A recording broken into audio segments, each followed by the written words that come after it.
Hello, welcome to this video made by Adam Yap and Celine Wu. We will be talking about the light cone. What is a light cone? Let's find out.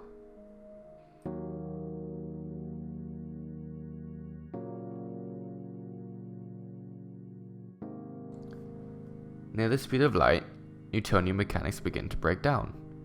Equations, which are used to determine the speed of light, give differing results depending on where the light is observed. How can this be?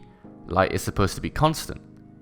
Well, in 1905, Albert Einstein, this guy, created a theory of relativity, which is used to explain these phenomena.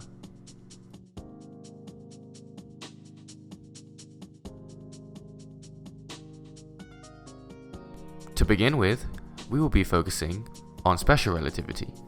Special relativity explains how space and time are linked for objects that are moving at a consistent speed in a straight line. The two basic premises for special relativity are: the physics on all inertial frames are the same. This means, irrespective of if your frame is moving or if your frame is stationary, the physics of any object in that frame will remain the same. The speed of light is the same in all inertial frames, independent of the source and the target of the light beam. This means the speed of light will always be 3 times 10 to the 8 meters per second on a stationary or on a moving object. One major part of the theory of special relativity is the light cone. What is a light cone? Well, first we must define space-time.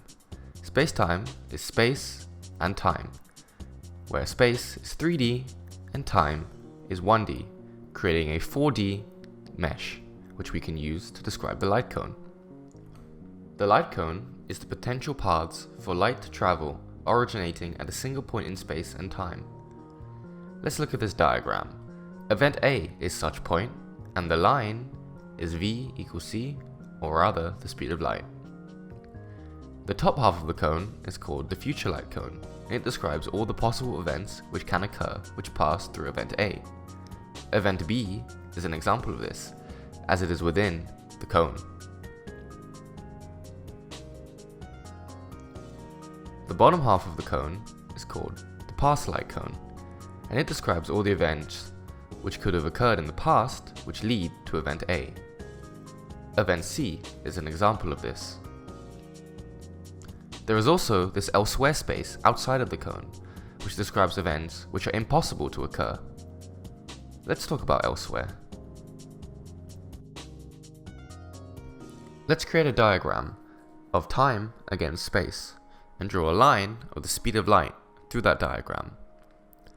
We can then define event B from the origin to that event above the speed of light. We can also create a line below the speed of light from the origin to event C. Let's focus on event B first. If we take s squared to be the distance traveled through time from A to B minus the distance traveled through space from A to B, we can then create s squared. S squared is the distance through space-time from A to B. If this distance is above 0, then this event is called time-like. Likewise, let's look at event C.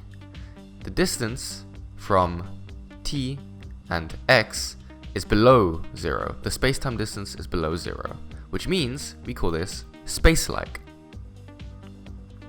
Now let's look back at our diagram.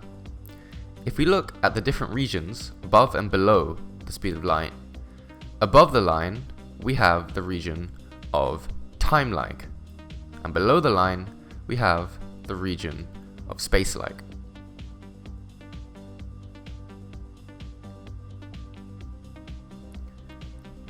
In layman's terms, this means that any event in the future is influenced by an event happening in the past, but only if there's enough time for those events to occur. This is why faraway objects appear young, because the information takes time to travel. A visual application of the light cone is used in general relativity, which is another major theory developed by Einstein and concerns the warping of space-time. Many terms we use come under general relativity, like singularity, space travel, interstellar travel, and time travel. Of course, there are other terms. Black holes are a region of space-time exhibiting gravitational acceleration so strong that nothing, no particles, or even electromagnetic radiation, such as light, can escape from it. They are often the subject of intense study by scientists because of the interesting phenomena that occur around them. In this example, the light cone of a black hole is used to demonstrate the possible paths that a ray of light can take around a collapsing star. At a specific distance from the black hole, the light cones are so tipped over that even the outgoing edge of each light cone is vertical in the diagram below. The space-time of a black hole is curved in such a way as to cause the future light cones to tip inward and toward the singularity such that no light can escape, whereas the light from other light cones further away can still reach the audience, i.e. still escape. These edges form a surface, drawn as a cylinder in the diagram. This surface, called the event horizon, is a characteristic feature of a black hole. In summary, light cones are nothing more than an idea formed by Albert Einstein during his theory of relativity, which was used to explain and solve why light didn't appear constant using Newtonian equations. By now, you should understand the basic premise of a light cone and also one potential application of its use.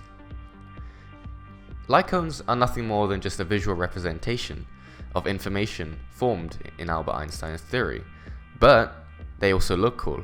And as we know, looking cool is the most important part.